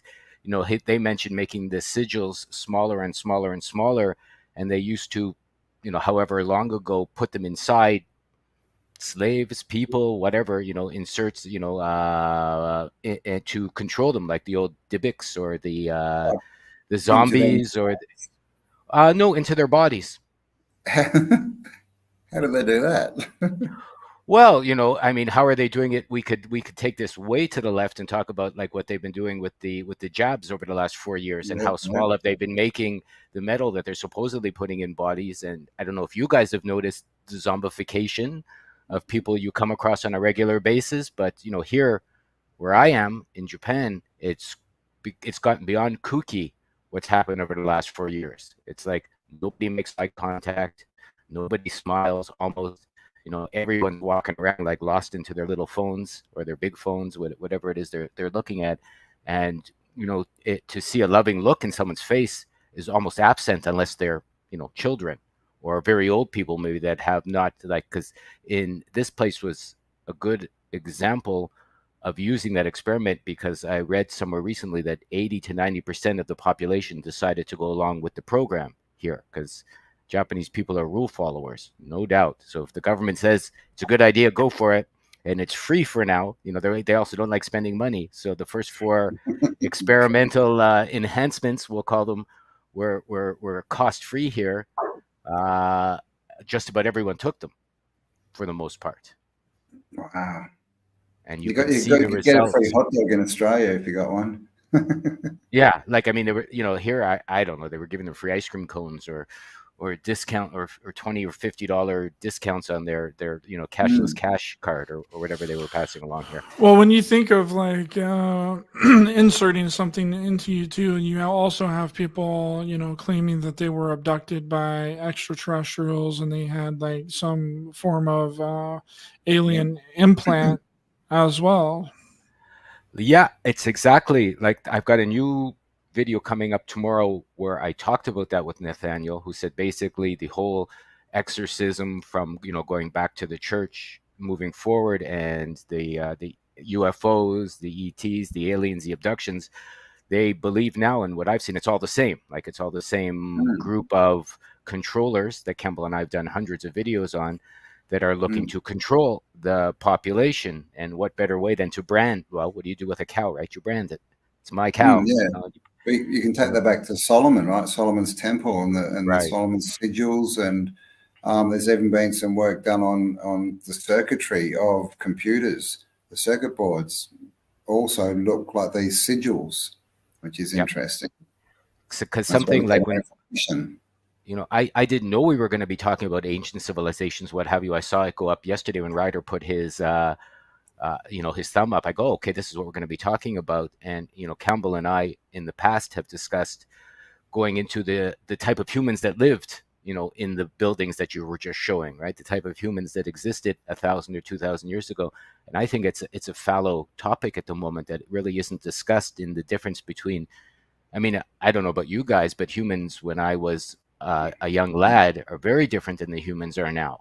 And and that's only one generation. So imagine you go back thousands and and tens of thousands of years and hundreds of generations. Like, how did people think? How did they act? What was their energetic sources? How did they have families and community and all of those sorts of things? And I think, to me, that's the topic of topics that maybe can help us to understand our current community and civilization. And I think, like, why are people so interested in what Campbell does? Like, why are people so fascinated by these old buildings and the old sigils and the old technology and the old people and the old ways that they used to live in? And I think they're instinctually missing something that they want to get back to, or else, why are you attracted? Usually, it's the nostalgia, right? You look back and you go, when community was nice, right? When the buildings were beautiful, when people were loving. When I could trust my fellow man's word, which it's very hard to do these days, that's for sure, in so many ways. So that's my little take on what we're discussing. And sorry if I've segued what we've been, No, you guys have that's been talking fine. about into a different topic. Yeah. I mean, Well, it always takes a tragedy. It always takes a tragedy to bring people together. Sorry, Campbell, go ahead. No, you're right. I was just going to say, it looks like, when you look into the ancient structures, the old world, that it was built for us, right? To in benefit of us, where everything today seems to be the exact opposite. Like I said, the architecture today, like the style, is literally called brutalism. And if you're looking at energy, right brutalism, angles. What's called brutalism? Yeah. The architecture? The architecture built like big buildings and things with all the glass and the square corners, called brutalism. Really? Energy gets caught in right angles. Right, we see a lot of domes and a lot of arches and things in the old world that sort of helps things flow, which to my mind says that it's helping to move energy. Which I mean, look at people today. No one's got any energy, right? Everyone's tired, which means they've got no energy. So these buildings are sapping us, whereas the old ones were giving it to us. As far as I can see. Well, I've seen some new houses going up even around the corner from here that were taken down because there's a lot of old houses in Japan, and so there's a lot of construction. It's the spring here now, and they used to use wood in the interior. Now they're using black metal. Very strange. Like, who wants to live in a black metal box? Imagine you're jibby jabbed and you've got this square black metal box and you've put your family in the middle, and it's just very, very interesting. How they're constructing. Yeah. It's where I am too. Like, all the old houses are stone, like big, thick stone walls, full of quartz and crystals and things. But that's considered by the natives as old. And so when they build now, they build with fast brick and concrete and prefab. And, the houses kind of look the same, but it's built from completely different materials. And we stayed in an old brick, 3-story little house. And the energy there was amazing. It was just really, really, you just felt good being there, right? Right. And we also stayed in an old brick building, like an old red brick building in Italy, and that had really big wooden beams, and that felt really good. And then the last house we stayed in was new in Bosnia, and it was prefab, fast brick. Look, it was nice. It was in a beautiful area, but it just didn't have that feeling. So I think the structures that you make, or the materials that you make structures out of, has a massive effect. We are affected by these things. Sandstone, and crystals. We know that they give off energy. They hold energy. You can program crystals. They use them in computers, right? Because you can program them, and so we're still seeing the destruction of the old world now. Like, I can't believe that. Like, you literally see these beautiful old houses and they're just falling to ruins because they just leave them here. They don't bulldoze them. They just leave them to crumble. And then next door, they're building this fast brick cement house. And I'm just like, what are you doing? But that's the culture. Like, it's considered old and the new is considered better. But yeah, I've stayed in them both, and I can tell you which one feels better. And the best was the stone, then the brick, and then the new one was nah. Yeah, they feel horrible. Like Yeah. literally, I find even when I'm in the house here, and I have an older house, so it's mostly wood, and still tatami or the old straw mats. And but when I go outside, it feels much better. You get towards the trees or the park or the winds or the open spaces, and it immediately shoots your energy to a higher level. Like imagine people that live and work inside all the time. It's unbelievable what it probably does to their consciousness and their energy level. To limit how they feel, see, and what even you can imagine. I'm sure it gets truncated down to a smaller and smaller and smaller box till you can't imagine anything. Well, didn't slave owners, I think in the United States, used to punish slaves by putting them in a black box out in the middle of the sun? I think there's something to that. It might have been in a Quentin Tarantino movie, so it might not have been Yeah, so yeah, I remember that movie. might Yeah, not yeah. be so accurate, but at least in that movie, that's what happened to some of the slaves when they would mess up. They would take them out into the middle of the field and lock them in a black box, because the blackness of the box makes it 100 times hotter because of the Yeah. color of the box. Yeah. They do it with isolation in cells in prisons. They're all either white or grey. There's no different color. There's nothing to excite your imagination. There's no stimulation, right? And our brains need stimulation. I mean, and look at those old buildings, right? They stimulate you. It's like, whoa, oh my God. And you go walk through a city today and look at a skyscraper and it's like, oh my God. It's a different thing, right? Yeah, zero simulation. All the new mansions they're building here, or apartment buildings, I've noticed, 6 or 7 going up in the general neighborhood I live, and they're all black and gray and square and glass, and then and then around them is the usual black tar, and they use the same 5 plants that kind of can grow, I guess, without being looked after. And eventually you're like you said, your imagination and that's why I think people are being directed through this on purpose towards their phones or TVs or high definition screens, because they're way more exciting than well, supposedly anyways. I mean, if you're raised that way, they seem anyways more exciting and more attention grabbing than the outside reality, which I think is on purpose. There's no doubt about it.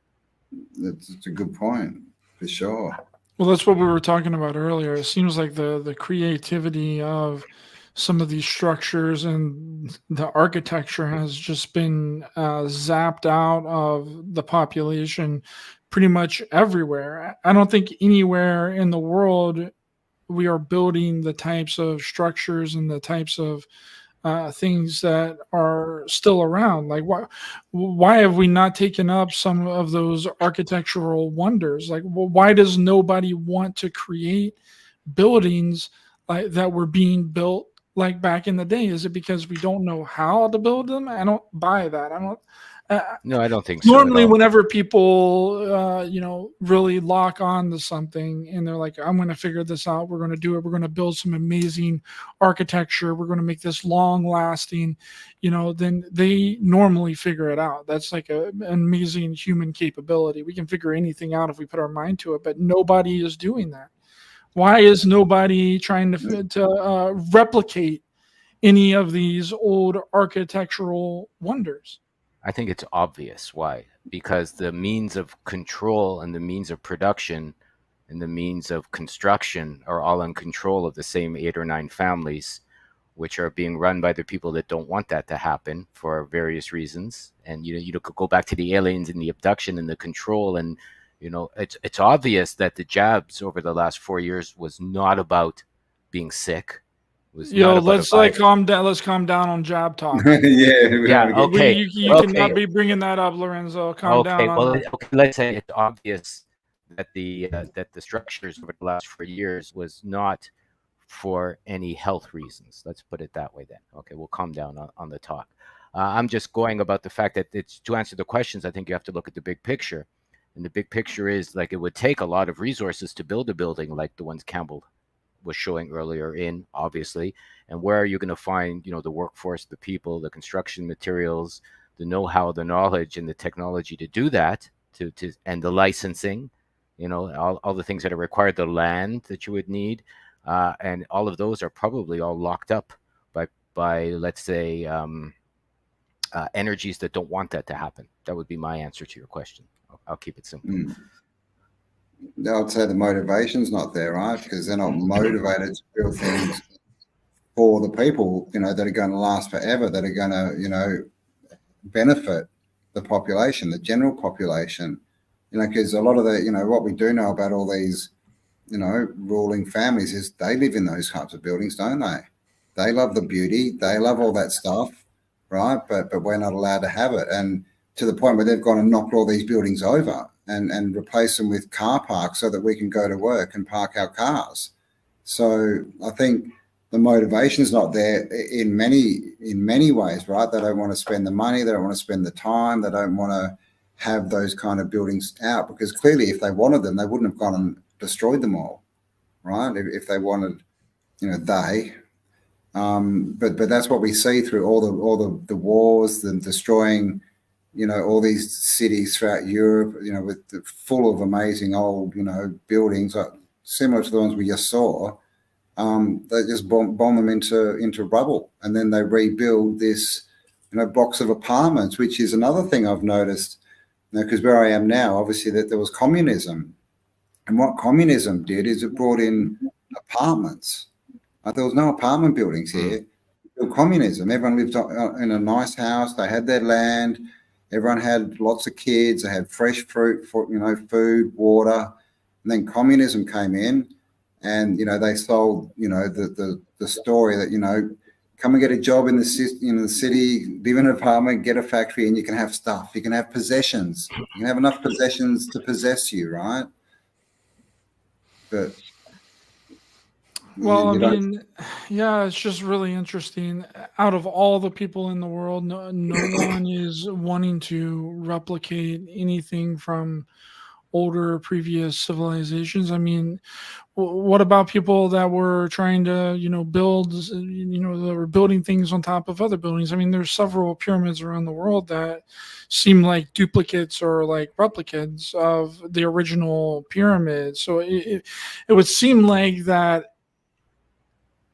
if you see something as beautiful as some of the architecture that you've showed on here today, Campbell, that somewhere, someone would want to try and duplicate that, no matter what it took. I don't know, that's just my thought process, like behind it. Sure.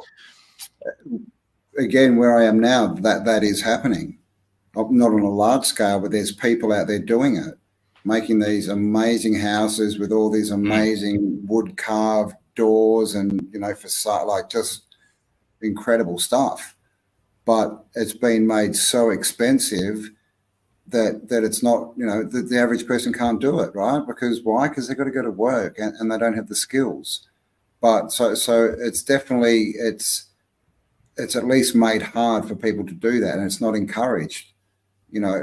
That's the bottom line, and they always give us, the economy, right? The money, the cost, because they do take a lot longer to build beautiful buildings. They do take a lot more skilled people who have to spend years and years learning, skills and trades and all this, and it's quite clear, because this is what we see is whoever's running the show would much rather people in factories or in office buildings, creating the world that we find around ourselves. It's also possible they are being built. We're just not aware, or it's not being publicized. I've heard there's more land than we know of. I've heard there's more countries than we know of, more land. Who knows what's going on? I hear a lot of the so-called deaths of people that were in the news are not real. They've just been taken out of the public eye and moved. So who knows? They could very well be being built, just not for, like, if you were keeping humans in a slave mentality, which I think we are, you wouldn't show them freedom. You wouldn't show them the better life. You would say it's not possible, right? Like, how do you keep people that can break free unfree? Is, you build a cage of awareness, or you build a cage of imagination, you build a cage of possibility. This is my take on what you asked, Ryder. And you don't show them that it's possible. So like Campbell said, and you keep them busy, in the rat race, making a living, working, staying alive. Whereas maybe there are other, and like I said, I've heard from all kinds of interesting people I've chatted with, there could be other places where it is still possible and still being done. We just have not heard about it because it's not made public. Well, when you think of like a legacy, right? Like it seems like a lot of people, they want to leave behind a legacy. They want to be popular. They want to leave something behind whenever they die. I mean, what better thing to leave behind than like an everlasting structure or something that's going to outlive you, or something that's going to last a lot longer than the potential lifespan that we have. You know, it seems like people are focused on the wrong things in the long run when it comes to, you know, what we're talking about.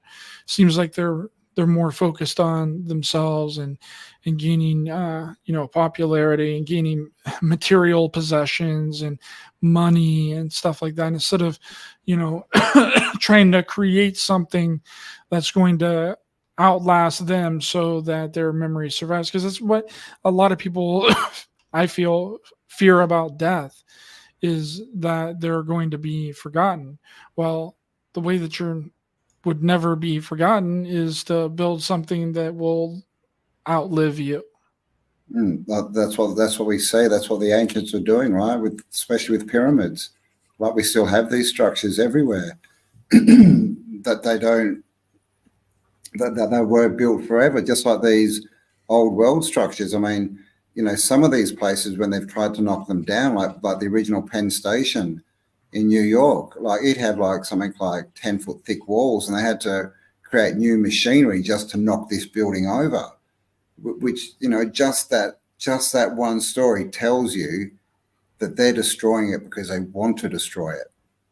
Like that they're going out of their way, creating new machines just to knock this building over. And there's a reason for that. And there's a reason that we are dumbed down in school. We're not taught about this stuff in school at all. No one is. I mean, look at music. You know, go back to the 1800s, the 1700s. You used to have, you know, big orchestras, you know, all these amazing instruments and people who could really play them. Now we have some, you know, pop-tart in a short skirt and with auto-tune. It's not even music. And so people don't even have, you know, the capability to think of how to build something like this, let alone to go out and do it. You know, the people who can, it's far and few between. You know, I mean, I don't know if you've ever seen those videos where they go and interview college students in America. Like these people don't even know, they can't name 5 countries. They don't know where they're living. They don't know how to tell the time. It's just unbelievable, like what level of consciousness they're at. That's been lowered so much that people can't even conceive these ideas anymore. It's to me, I mean, from my point of view, it's a complete. It's been done on purpose. It's a system. There's a reason they put us in school at 5 years old, take us away from our parents. You know, they've created a system where now the mother has to go and work, can't be at home because everything's so expensive. They put up the price of real estate. You know, no one gets taught real skills anymore. And right now, what we're seeing is it's at the point that if you've got any trade, you're a rich person. If you can actually fix something or build something, you can get work anywhere and you can charge a high amount of money because no one has any skills anymore because they're not taught it. They're taught to be stupid and to watch TV and to listen to what the government tells them, right? Not question anything. And that's a big reason why we can't have beauty in our world, right? And things that inspire us. I mean, I don't know about you guys, but I've noticed younger and younger people here walking around with cell phones. I've seen kiddies with them around their neck now, 7, 8, 9 years old. You know, I was in a park the other day. It's a holiday here, and the parents, literally, the kids are over here playing, and the father's beside them on a park in a sunny day playing a video game. You know, I look over on purpose to see what's going on, and literally their kids are playing here on swings, or I'll see a mother pushing, you know, the baby on a swing with her eye on the cell phone, right? So nobody asks how, who, and why is this? Where is this information coming from? That becomes on your cell, your cage, obviously a cell, which is obviously the best of names, the cell. You know, you're thrown in a cell. Like why? You know why and what and even like what's going on with the parents, as Campbell said, that they're even doing that. I mean, like how can you ignore your children when you're in a park on a sunny day to find something more interesting, a video game for lack of It's interesting. Like, why is that happening? I think that will answer a lot of the questions as well. Yeah, and then censorship, came up before that. There's a word that we can't even say. So we're not even allowed to have conversations. We're being censored on this free, platform. Exactly. It's in our faces. I mean, we're even self-centered, right, Ryder? You're going, hey, don't say that. I'll get in trouble, which is you true. You have to, Lorenzo. You have to play by the rules. That's I'm the not thing saying you're wrong. I'm not saying you're Mhm. wrong. You're 100% right. But why do we play by the rules? Well, we want our Why money. are there rules that we have to be? Yeah. Well, I mean, I'm not going to be a martyr for getting all of my content taken down because of one show. It doesn't make any sense, It doesn't. It then why doesn't. But would anybody do that? It doesn't. I mean, yeah, you're just hurting yourself. but that answers the problem to the question, right? It's like, I don't want to hurt you. I'm a loving man. You don't want your lovely content to go down, and yet because of that, we have to censor ourselves here. I got a video taken down and banned for 10 days a few weeks ago because really I spoke about a certain topic that's going on at the moment. And this is the problem. We can't even talk about things. That's showing us that we're being dumbed down, that we're being programmed, that we're being led down a tunnel that someone is leading us down, right? Because if they weren't, we could just say what we wanted. It's not like we're saying hate speech or anything. We're just putting out views, right, on certain topics. And it's completely unallowed, which is, that's the canary in the cage. Well, they can flag it for hate speech. That's the thing too, is they have the ability to do whatever they want because they control the content. I mean, I just got flagged on TikTok the other day for community guidelines against suicide. And I never, the video doesn't mention suicide. Suicide's never even talked about in the entire video, but I was still hit with a flag for it. So it's not even like what you say. It's like it can be put as anything that they want it to be, even if it doesn't even correlate, and there's nothing that you can do about it. So for me, it's easier because we don't have like there's not a way to like talk to actual YouTube and be like, no, this video doesn't say what you're claiming that it says, right? You just have a period of time to, refute the claim or whatever. And 9 times out of 10, your claim doesn't ever get refuted. They always confirm what they initially put on your video. So it's like, it's just easier to not even mess with it at all and not even go to that level of it, because even if what you're talking about, they can label it as something that you never even said. So it's easier just not even to talk about those topics at all, because then you don't run a risk. Totally, but that's the point. Like we're playing the game because we want to keep putting stuff up, but that's the point. We're being controlled. Yeah, 100%.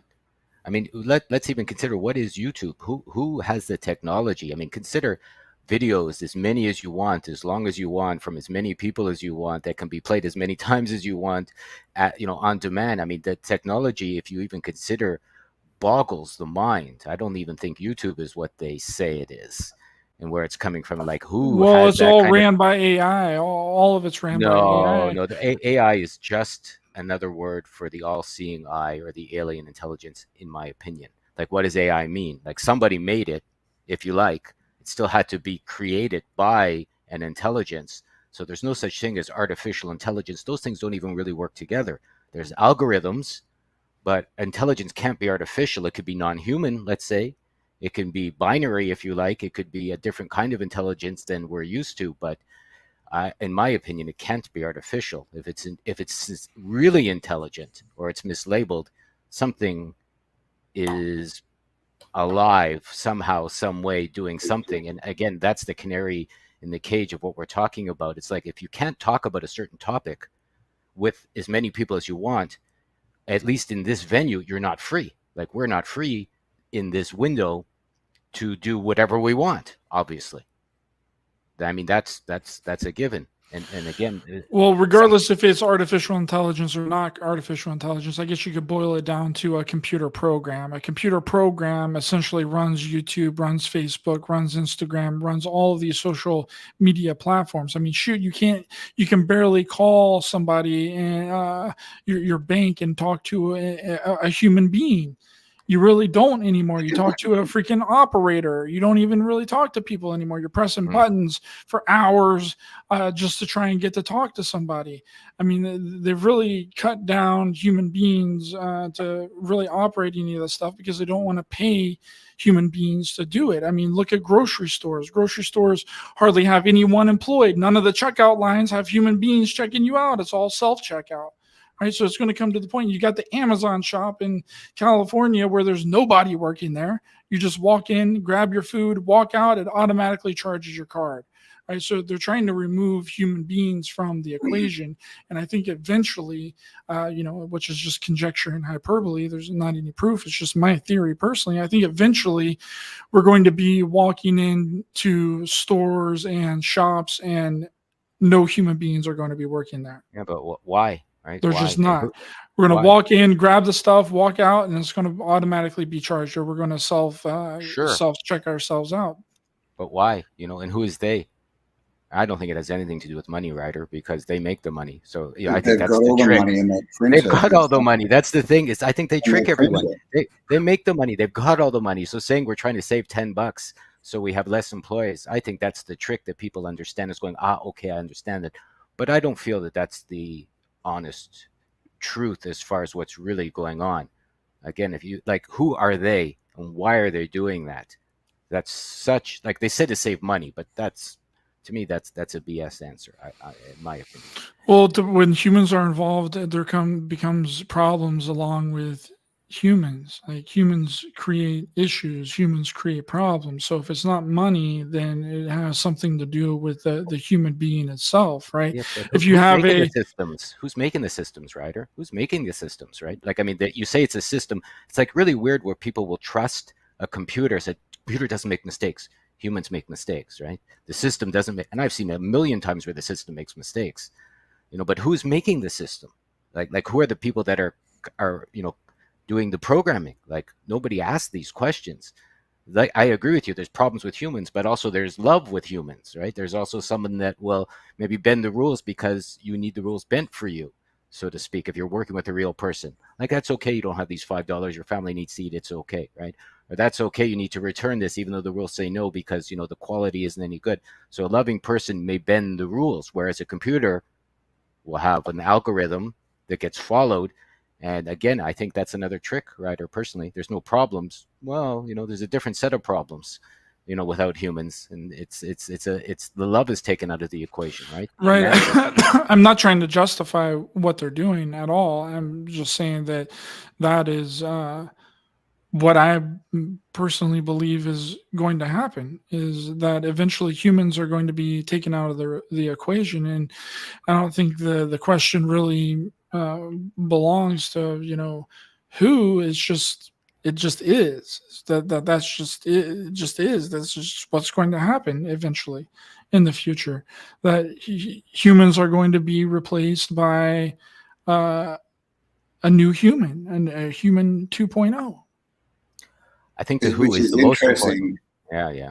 But would humans do that? I mean, I remember I heard a quote years ago, and it was just someone saying, I've never ever met a human who wanted to start a war. But how come we have wars all the time? Who's doing this? They want us to think that we're the aggressive little beasties who go out and start wars and fight each other, but that's not true. How many people, most people that you meet, 99.999% are just people who want to live their lives. They're not interested in war. They're not interested in that kind of stuff. But someone's clearly very interested, or something, because it's happening all the time. To your question, Lorenzo, I would say that we are what's going to make it happen.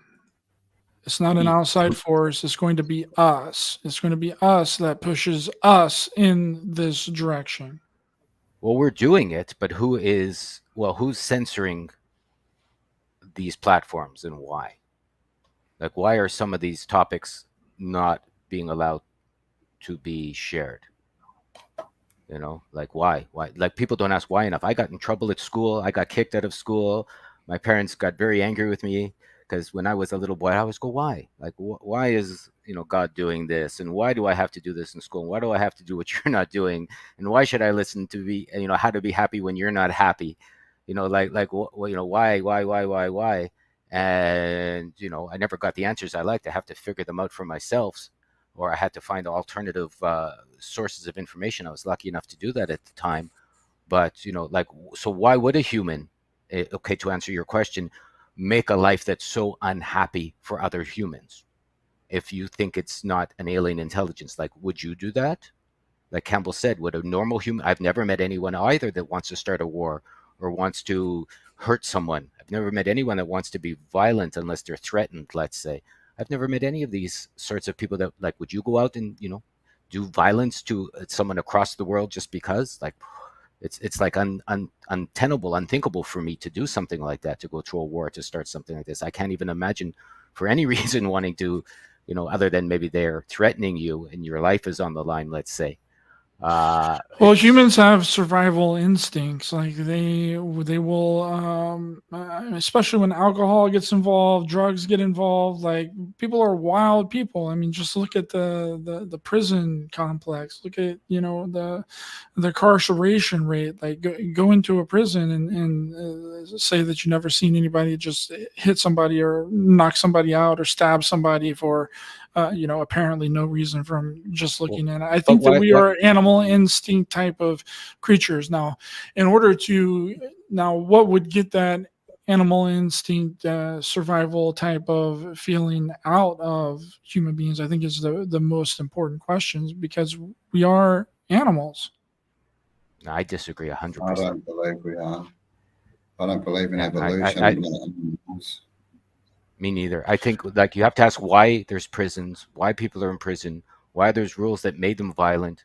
When we live in a world of unending abundance, usually you'll look at someone ended up in prison because for some reason they were stressed.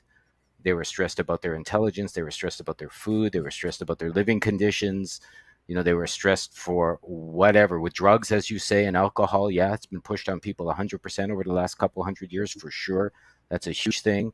Like, who invented alcohol? Where did it come from? Why are there drugs? Why has it been pushed? Like, you really got to get, like, people don't, in my opinion, want to get to the bottom. Because I think the challenges are spiritual challenges. I don't even like the word, but I think the challenges are energetic challenges. The challenges are loving challenges. That is what makes people act the way they do and makes them unloving. Because again, if you're in a happy world with enough food and your life is happy and you've got everything, you're not going to go and kill your neighbor. Right. And that's the conditions of that. But you place human beings in a certain type of conditions, they will kill each other. They will attack each other. They will rip each other apart. I mean, we have proof of that in tribes in the Amazon, right? They're savages. They're savage people. Did you see it? Have you ever seen that? I've never seen it. I've heard stories. They have stories about of samurai and ninjas here that aren't true. They have stories about the Wild West that isn't true. Like, I've seen dramas about the history of Japan that's still unended. The illusion of what Japan is and what Japan really is like you and I did a topic on it, and I almost can't talk about it because it's a million miles from the truth, what people think about Japan and what is actually going on here. And it's a million miles from what people think of Japan is and what Canada is. Because I've had the privilege of living in both worlds, and what I've seen people believe about Canada is not true. And what I know people believe about Japan is also not true, because I've lived here. I talk to my wife and other people, and it's like they're just illusions all over the place. Separate. So you say there's tribes that used to be and kill. Do you know? Have you seen it? I haven't. Maybe a documentary. Maybe I've heard about it in a history channel, but did I ever have a living experience of what you just said? I haven't. So I don't know if well, that's nobody true or not. has, because they can't go to the island. Yeah, but so how do you know it's true? You're just passing along something that was passed along to you at some point in your life as a fact, and you don't know it's true. You don't know that at all. You can't prove it. Just you heard about it, you saw it on TV, it was in a book in your school, something like that. And so now you're saying it's the truth, but honestly, it's at best second, third, or fourth hand hearsay at this point. Well, I'm sure other people could prove it. I can prove it. Yeah, I'm talking about other stories of other people that have went there, but I'm sure that they could prove it. Maybe. I haven't met them personally. What is that? Do you guys know of that story? I think that there was might have been a plane crash with, I think, soccer players, and they were stranded in the in South America up on a mountain. Yeah. Yes, and they ended up eating each other. They ended up eating the people who had died. As far as I know, they weren't killing each other, but when someone died, they would eat them to save themselves, because that person was already dead. Right. You The know, movie's like called Alive, I think. Like when we see movies, why aren't movies about intelligent, creative processes anymore? Like, why are they always about money or violence or horror? And they used to be about romantic love, which is not exactly how love works. Like why are all the series on TV, the movies, what have you? Why are they all of a certain flavor, right? A certain perspective with three. They all have the same 3 or 4 topics. Obviously, and that they never give people ideas about being free, like honest. Their only connection to freedom is make lots of money and you're free. Basically, that's the only one everyone gets. And how do you get money? You either work or you're a criminal. I mean, or you sell drugs. I mean, I'm just going by the movies I've seen recently, right? So nobody's given or shared or the ability promoted to how to generally make a better society, a better life, without it being somehow connected to this system. Like nobody's proposing an honestly better system. Not money. I've been traveling the world, and I'm definitely not rich, and I haven't paid for any of it. I got to tell you that. If you focus on money, it's the wrong way to go. You got to focus on what you want, and just it's crazy what happens, man. Crazy. Well, we also have, like, within the movies too, is that people always root for the underdog as well. They always want the underdog to win, or the person that they see that always does the right thing. They always want them to win, but not really ever in real life. It's really strange how these superhero movies and everyone, like, props up these certain individuals and always want the good guy to win. But in real life, it's something completely different. Well, yeah, but I mean that they've put us in a system where money, most people think that's the only way to get something, and so that you get a family, you want to look after your family, you have to go to work, you have to make money to do that, and just that in itself makes you less human, less compassionate. I mean, this is how they get people to go to war. They don't say, we're going to go and kill these people you don't know. They tell you, if you need to protect your family, if we don't go and stop this, they're going to come in and kill everyone you love. That's how they get people to go to war. I mean, look at how we're forced to communicate, Ryder, right? It's like if the 3 of us are in a room, we could talk about anything we wanted to talk about, as much as we wanted to. We could jump around. We could mention topics upon topics. We could have a real conversation. Maybe we would disagree. Maybe we would argue a little bit. Maybe we would want to, but we would be able, and that's the good stuff. But we would be able to share as much as we wanted, as deep as we wanted, as loud as we wanted. And 99% of the communication, as you've mentioned, is being filtered through what, and how and why. Like Campbell said, I've had the same experiences as him. When I focused on money, I've been miserable, and I haven't had a lot of it. As soon as I focused on what I wanted to create in my life and my own, ideals for how I want to see myself, so everything changed. I have everything. I have more money, I have more resources, I have more of all of it. Like, Campbell's been a huge inspiration in my life. I've watched this guy. I go, like, how does he do this? And he does it because he's kind and loving and sharing and giving, just on a natural level. And so his life has grown and expanded exponentially. And it, as he has just said, had nothing to do with money whatsoever. Everything to do with heart and feelings and love and growth and community. And that's the way that I think a lot of these much older civilizations was based on, was love and community and wanting to do it because they wanted to do it. There wasn't really any incentive for them to be doing it like we have today, right? I mean, that's really the only way that I see that you get that amazing creativity to build a lot of these structures and a lot of the architecture around is like through like love and compassion and community. Sure. Yep, definitely. You have to work together, with the community. You can't build these things on your own. So you have to look after everyone and make sure everyone's looked after. And you don't do that if you're all going in different directions trying to earn money. That's the big scam.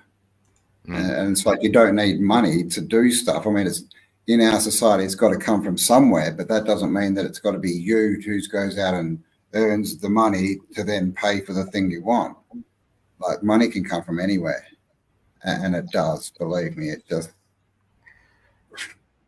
falls out of the sky sometimes. It's crazy. Yeah, it's just pieces of paper printed by, it's not even the governments, if you want to get into that, right? It's pieces of privately printed paper run by certain families that have been given the ability to do that.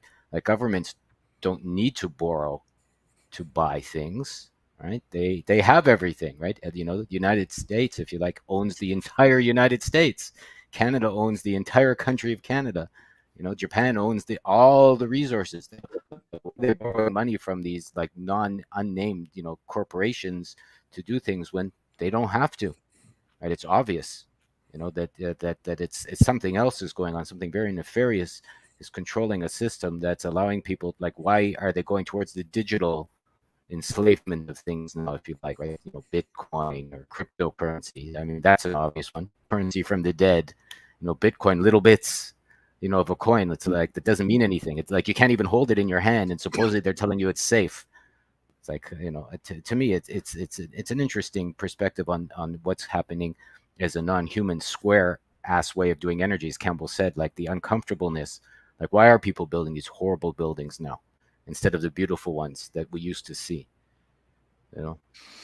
Yeah, why is everything square? Why do we live in a square? Why is the room square? Why are the houses square? Why are the buildings square? It's like strange. There's not any, it's like I was mentioning earlier, that the creativity has just been sucked out of everyone. No one wants to build anything weird or strange or beautiful anymore. They just want to build it to serve a purpose for a very short period of time and then watch it be destroyed and something else built in its place. Yeah, and if you have a society of uncreative people, well, they're not going to create anything, so you can control them. And that's what they've done. They've taken away the imagination, the creativity, and so people don't use that, and that's why people aren't getting what they want. That's why everyone's stressed out and angry, because they're trying to use this system where they think they have to work to get pieces of paper to get what they want. But it's not how the universe works, and not in my experience, at least. It works on energy, and you need your imagination, your creativity, your love, your passion, all these things. And if you focus on that, amazing things happen. Like they really do.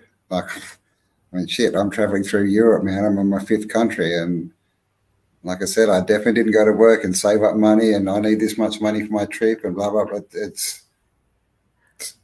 You wouldn't even believe if I told you what's been happening in the last couple of years. It's just insane. But I threw all that out because I went through that. I raised a family. I got 2 grown boys, did all that. Didn't work. So I changed tack. And now it's working much, much, much better. Yeah, I think absolutely. I think just going with the flow in a lot of cases gets you where you want and where you need to be. And doesn't always involve money.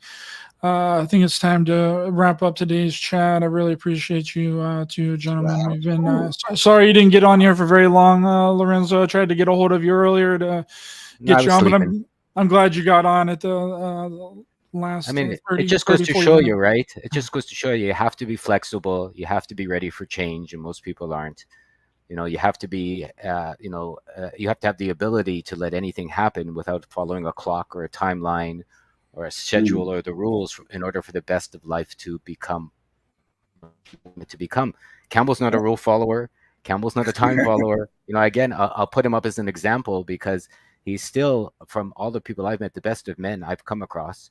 You know, and I've said this to him before, and he takes it very humbly, right? He's a humble man, right? He's the best of people I've come across in all the years I've done this, simply because he's showing without talking on how to make the best of lives through his own actions. Might not be for everyone, but he's actually giving a good example, and that's what a real man would do. Give a good example and share that of how to have a good life and allow people to take what they need to take from that. And I don't see too much of that going on personally. Cheers, mate. Appreciate it.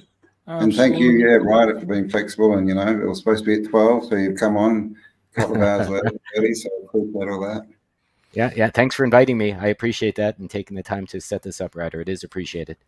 No problem. We'll do another one sometime here soon. Campbell, can you let people know where to find you online?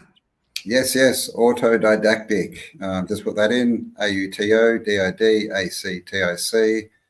You'll find me on YouTube and Facebook. I don't really do much really, but YouTube. And Spiral Up. I'm going to start putting more up on that. Awesome. Links to Campbell's information is in the description of this video. Lorenzo, let us know where they can find you, brother. Go to newagora.ca. You'll find Campbell's Hub there. You'll find the information I put up. Newagora.ca. New information all the time. Ryder's videos go up there too. I put them up. I share all kinds of stuff, literally updated every day. And from there, you can find way more information with way more of what I've just chatted about in this show. And I'd be delighted to see you there. Awesome. Thank you so much, gentlemen. Both of these amazing content creators. Links will be in the description of this video. Highly recommend both of their channels.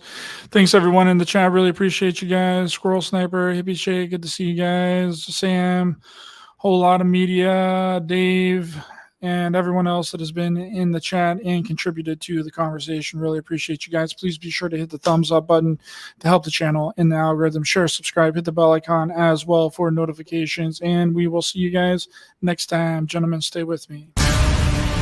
Cheers. Remember, in the end, nobody wins unless everybody wins. Come on!